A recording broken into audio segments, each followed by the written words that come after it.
Meantime, a political earthquake this weekend after President Biden dropped out of the race, endorsing Vice President Harris to become the Democratic nominee to face former President Trump. Well, let's bring in Mobius Emerging Opportunities Fund Chairman Mark Mobius, who joins us here on set. It's so great to have you. Welcome.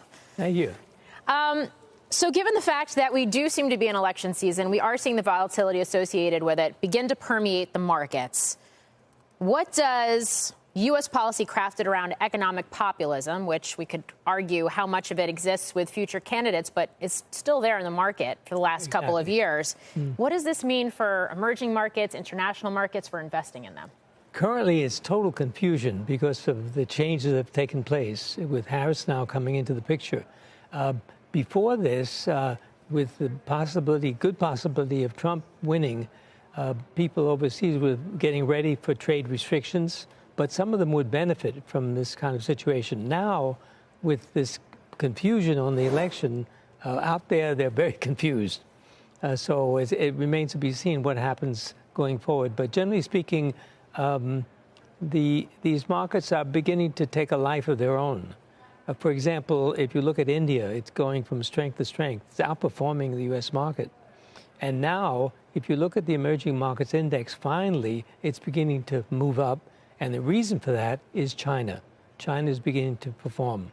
So with the new push on tech in China, there's going to be some very interesting things happening and good opportunities, I believe. Does that mean that China's investable now, especially when you come out of the plenum and all of the political meetings that we saw in that country last week? It doesn't necessarily seem to be changing the economic needle, but we did get the surprise rate cut on the flip side. Yeah. You must remember the China market is driven by the Chinese, not foreign investors. Like many of these smaller emerging markets, foreign investors really drive the market. But it's really the Chinese that are driving it. And now with the housing crisis beginning to come down, people are beginning to recover from that shock. You're going to see more and more Chinese moving into the market, and the Chinese market, I believe, will move up. India's been doing well for quite a while. The market has. China, not so much. So short term, which is the better trade, China or India? That's a good question because India's gone up so much. But if you look at the latest numbers, 8% growth, real growth. Can you imagine? If you look at 8% growth, you can say double that for the growth of the market. So I believe India is still a good trade. It's a good idea to get into India.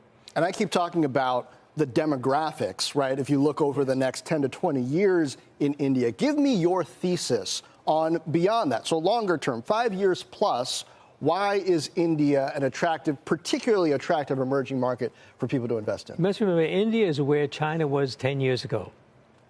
Now we're getting into a situation where in China, you see consumers becoming more and more important.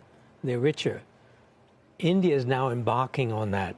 So as we go forward, you're going to see richer and richer Indians. The per capita incomes are going to go up. So there's going to be incredible opportunities for consumer stocks.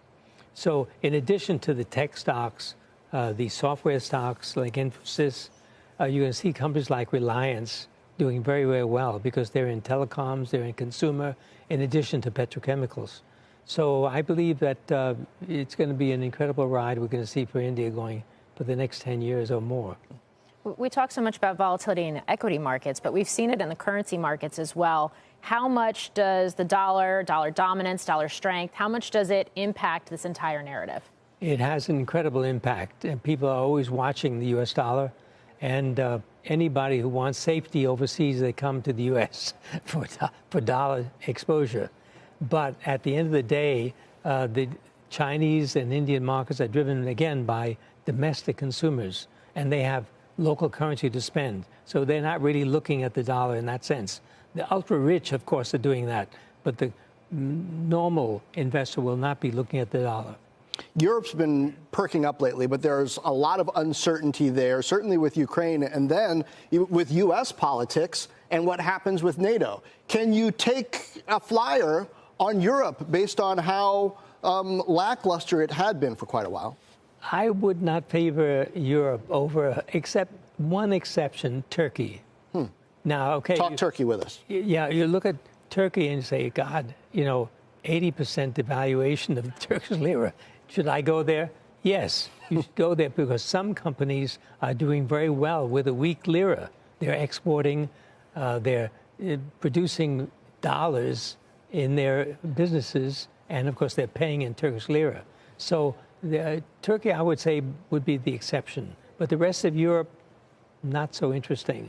Very slow growth, lots of bureaucracy, problems with the European Union, etc. Gold, it's at a record high right now. Yeah. Do you go near it? I love gold. I always recommend people to have gold. And of course, why? Now, India, who loves gold the most? The Indians. And of course, the Chinese. But the Indians are big, big gold buyers. So I believe longer term gold will continue to do well.